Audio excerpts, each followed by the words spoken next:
So the Chromium Dioxide Radio YouTube channel is having their very first contest.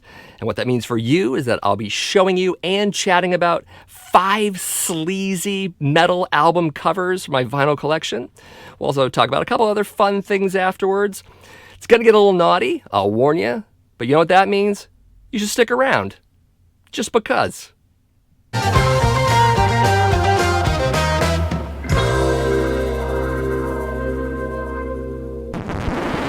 So a lot of you already should know about Chromium Dioxide Radio here on YouTube. It's a fantastic channel. They have amazing characters and hellish effects and solid content.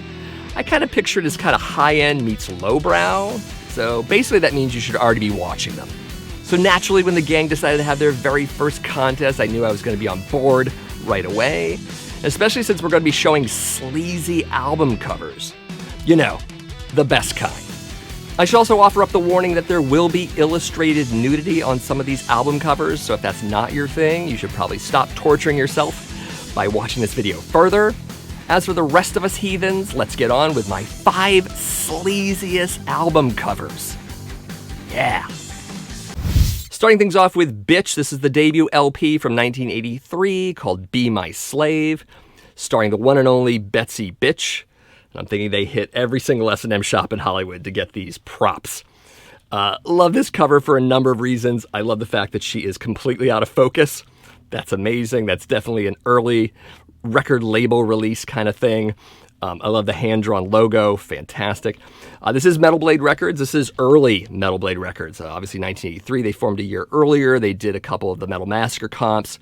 1983 was actually a pretty cool year for Metal Blade. They released the Armored Saint EP, they put out Slayer's first album, the Martial Law EP for Obsession, tons of good stuff, a Warlord album, all that stuff.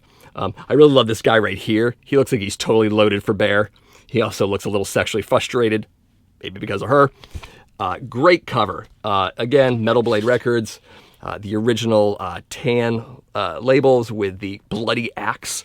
I love they went back to the axe. They had that irritating razor blade logo later on in the 80s and into the 90s. I hated that logo. So glad they went back to it. Yeah, it's a great cover, of course, for obvious reasons. I never knew girls in high school like Betsy Bitch, though I always wish I had. Maybe except for Kathy Dwyer, but she would never come near me. I was too much of a computer dork. So anyways, great cover. I also like that she's beckoning us with both fingers. Very nice. So anyways, this is Bitch with Be My Slave. Next up is the Metal Killers 2 compilation album. Came out in 1984 through Castle Killers Records. There's their amazing label. Castle Killers put out 3 compilation albums, and I don't think anything else. They kind of just came and went. Love the girl, of course, greased up, all shiny, with her battle axe. I really do love the set design going on here. I mean, this is pretty detailed set design for a very low budget record label. I'm wondering if this was sort of abandoned movie props or a plasmatic stage after the fact, but there is a car back here, and the car is at an angle, like it's jacked up. And that's amazing that someone went through all that trouble. Again, for a Castle Killers release, pretty amazing. I do like that she's wearing sunglasses at night because 1984, and the bloody hand is a nice touch. It's a decent little comp. It's got Motorhead, it's got Girls' School, a couple other bands. I see that Palace and Nightwing and Marcel are in here to fill it out. But otherwise, some good tracks. Pretty predictable. I believe this is a European release, but I could be wrong. I'm just looking at the band listing. It seems that way. Anyways, yeah, pretty cool cover. And if I had seen this in 1984 rather than buying it many years later, she would have definitely caught my attention. So anyways, this is Metal Killers 2. Next up is the 1984 debut album from Keel. This is Lay Down the Law, released on Shrapnel Records.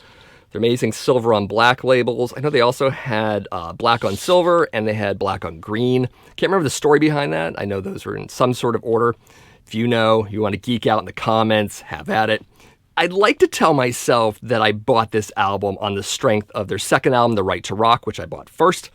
But clearly that might not be the case here. I was definitely rather excited about this cover. Funny thing is that I think looking at the cleavage, I didn't even notice at first that this isn't her hand. I didn't notice there were two hands there, or maybe she's a contortionist. I don't know. But I was pretty excited about this, 16 years old at the record store going, oh, she's grabbing her boobies. Awesome, right? That's how I would think then, obviously. Not now, though. I'm an adult. But then later I noticed that's Ron Keel's hand. No big deal. Also, Special Investigator. I love that. Gives it a sense of authority, much like the title. Yeah, pretty amazing. This is a pretty cool album. This sits musically between Keel's previous band, Steeler, and The Right to Rock. Minus Yngwie Malmsteen. He was in Steeler for a time, and then he wasn't. Great stuff. The title track is great. Thunder and Lightning I like a lot. Princess of Illusion is a ballad. It doesn't hold up well. Their cover, the Rolling Stones' Let's Spend the Night Together, at the end is kind of lackluster, but the rest of the record is fantastic. Really do love it. But anyways, yeah, here it is. Keel, Lay Down the Law. Nice. Next up is a 2018 release of Sweet Death and Ecstasy from Midnight. This is someone's version of Ecstasy, obviously. And ladies, when you scissor, this is what happens. Just so you know, beware. Also, a centipede might come into the picture. Just because. I like that I have no problem with the ravens, but the centipede somehow bugs me a little. I don't know why. Anyways, great cover. Of course, Midnight is the brainchild of Athanar. It's a one-man band, but he does have a touring band with more than just one person, obviously. Blackened speed metal, definitely reminiscent of some Venom and some other bands. This is probably definitely the cover Venom would have wanted to do back in 1985, maybe instead of Nightmare. Who knows? But just an amazing little cover. This is also colored vinyl and custom labels and all of that. So, fantastic. And it's good songs. Rabid, Bitch Mongrel. Basically, the second side's better than the first if you want to check it out. So, yeah, there it is. Midnight. Sweet Death and Ecstasy. And since I already mentioned Venom, and I already mentioned the Nightmare single, here it is. This is the 12-inch version released by Neat Records. You can see the lovely Neat Records logo. This came in a number of varieties. There was also a 7-inch version that had a very different cover. It had the three faces of the band members. That cover also made a 12-inch version for the American audiences. I think it was on Roadrunner. The later versions of this single also had the Warhead live version as a bonus track. This one has Nightmare on the A-side with Satanicist and FOAD. In fact, the lyrics to Nightmare and Satanicus. You can tell this is in support of their Possessed album. Satanicus is from that album. Also, you get the tragedy, comedy, demon masks here. Pretty cool. This is an interesting nightmare to have. You are terrified that a 3-foot troll with horns is going to drool on your navel and point at it. But he might claw you a little bit too, while his friends watch. That's pretty specific and pretty strange. I don't know. He's a little dude. You could just shake him off and be done with it. But there it is. Nightmare. If that's your nightmare, let me know in the comments, because it ain't mine.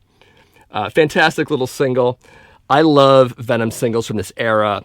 They put out a lot of non-LP songs, which is really, really cool, and all of that. So, yeah, there he is, drooling like a madman. So this is Venom with Nightmare. And look at the drool. There it is. Look at it. So the next thing I was requested to do in this contest video is show a photograph of the nearest strip joint to where I am. I'm in Burlington, Vermont. That's in northern Vermont. Aren't really strip joints in Vermont. Vermont's not that kind of state. But about 50 miles north over the Canadian border, there are indeed strip joints, plenty of them. The closest one, I believe it's still in operation, is in Clarenceville in Quebec. It is called Bar Chez Diane. Interesting, they've gone through a number of names. They were Bar Diane, they were Chez Diane, they were Bar Diane 2000. What I've heard about that is that Canadian businesses, when they switch hands, have to change the name. At least I think that's right. If you're Canadian and you know differently, let me know. I know it by whatever name it is in the given week. I really haven't been there in a long time. It's been maybe almost 20 years. But of course, they have strippers. Obviously, they're a strip joint, but they also perform additional services. There is a room in the back with about 10 plus stalls, like with wooden doors, and you can get extra things back there. I think we all know what I'm talking about. I've been there once or twice into that back room. Didn't spend a lot of money. Interesting, it's kind of a cheap place. The place is sort of a miniature Porky's in a lot of ways, minus the pigs, but it definitely has that roadhouse kind of feel. It's off the beaten path. It's off a little highway road. You might not even find it, but it is in Clarenceville, in case that's of interest to you. A lot of little towns have ville on the end of them in Quebec. So I'm babbling a little bit, but that's the strip joint, Bar Chez Diane. So just get over there and go to it. You've probably already been there, right? All you Canadians. So the next thing I have to do is show some art specifically for Chromium Dioxide's own Castillo. Admittedly, Castillo's my favorite. He's the best. He runs that show. We all know it. So anyways, I did some fan art myself for him. I think he'll like it. This is my conception of him. This is the man himself. I even gave him a heavy metal band logo. Pretty cool. The O, in true heavy metal fashion, I borrowed it from a famous metal band. I figured if Overkill can do it, so can I. I think this is a pretty good likeness. I'm not an artist by any stretch. In fact, I'm really horrible at drawing, but I'm pretty satisfied with this. I should add, I did this last night, and the magic markers I used to do this got me freaking high as hell. Like, even 24 hours later, oh my God, it's crazy. Anyways, I think Castillo would like that. I think it's in the spirit of Castillo and his amazing ways. So, there it is. And those are my 5 Sleazy album covers, plus a couple other bits there for you. But also for Chromium Dioxide Radio, again, a fantastic channel. You should binge watch all of their videos. I will link them in the description of this video. I will also link them at the end of this video on screen. Go check them out. Trust me, you love them already. You just don't know it yet. As for this channel, you're watching the Accusation Network. My name is Matt, and every week I bring you videos on metal vinyl collecting. If that sounds like something you want to check out, definitely look at all my playlists. I do over a dozen shows on the subject. I think there's something there you'll like. Yeah, let's say that. So if you got something out of this video, if you're a total sleaze monger, you should definitely give it a like. Also share with your friends.